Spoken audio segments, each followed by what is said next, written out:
They wanna count me out before I'm even up.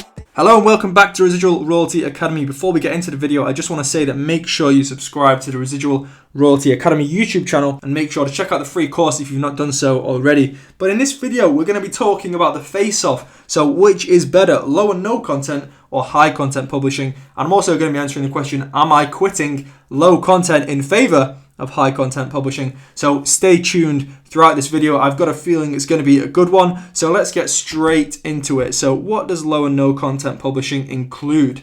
So it includes journals, which are the same as notebooks, depending on whether you're American or English. Then you've got composition books. Then you've got puzzle books. You've got activity books. You've got log books.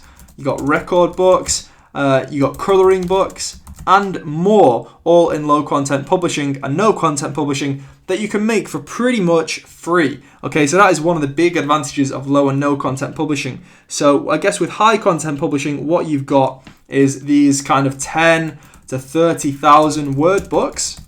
Then you've got maybe some children's storybooks if you're getting illustrators involved. It's kind of a bit more content driven and you're probably going to have to invest some money into it. So that's really the main difference between the two, and I've done both. So from last April up until about December, I've been doing low and no content publishing. Obviously now we're in April. I've actually had a little break since I've been doing this high content publishing. So on the face of it, it might actually appear that I've quit low and no content publishing, but if you stay tuned to the end of the video, I'll show you why I haven't. But let's look at the advantages and the disadvantages of both. So this one, low and no content, is definitely best for beginners. And that's because it requires barely any money, not no money. You maybe need to get tangent templates, maybe even the Royalty Accelerator course, so you know exactly what you're doing, you know how to make these things, and you know all the tips and tricks that the pros know, okay? So this is barely any money required, okay? You can publish 10 books per day if you so desire, and if you have the energy to do so, that is what I would recommend if you're getting into low and no content publishing, depending on the niches you're going for, on the type of books, of course. Maybe at this current time during the quarantine, notebooks aren't selling as well, so maybe it's best to focus on these other things. But irregardless of that, I think it's still best to start with notebooks anyway, so you can learn the basics before you go on to these other ones that I kind of teach you in the Royalty Accelerator course. So barely any money is required, 10 books per day. The earning potential is pretty infinite, In December, I made over $5,000. It was $5,700 minus some ad spend. It ended up at around $5,000. Obviously, that's helped by quarter four, but I'm still making $1,000 to $1,200 per month. I'm pretty sure I'll get at least $1,200 in the month of April. And obviously, when you consider this number, you might think, okay, it's not that high, but I haven't even been making low and no content books for the last 4 months, so that is just residual income. But I do now have a plan in place to make sure that I keep low and no content publishing at the top of my agenda, so I'm definitely not quitting low and no content publishing, and I'll explain just why that is in a minute. But obviously, high content publishing, let me just explain a little bit about who this is best for. It's best if you've got some money to invest. So the type of high content publishing that I do is where you publish 30,000 word books. And if you've just seen my most recent video, you'll see that I spent $1,000 on my first book to get it made and created and outsourced, mostly by other people. I did a fair bit of it myself, but it still cost me $1,000. You can do it for cheaper, but I'd say the minimum for a 30,000 word book would be $500. The difference is that instead of just being a paperback book, like low and no content pretty much always is, you get a book that can be a Kindle ebook. It can also be a paperback book. It can also be an audiobook. And the thing with audiobooks at the moment is that ACX, which is the platform that you publish on, is paying 45% royalties. So if you have a 3-hour audiobook, thanks to it being 30,000 words long, it's going to be 3 hours when it's spoken. You actually get 45% of, I think it's $18 or £15. So you can see that's quite a lot of royalty each time it sells. And audiobooks is fairly untapped at the moment. There's a lot of people doing it, but compared to some other businesses like e-commerce, like dropshipping, like FBA, it's still pretty untouched. So obviously the paperbacks you sell for maybe $15, so you're getting at least $5 royalty each time on these paperbacks. And the Kindle, you're getting maybe $1 or $2 royalty every time that sells. So you have more formats to sell it on. There's certainly more growth potential. You can definitely build a brand around it. Now, it's not to say that you can't build a brand in low and no content publishing. People have done it. Like if you look at those people who make the planners, what are they called? Pretty Simple Planners. They have a pretty incredible brand.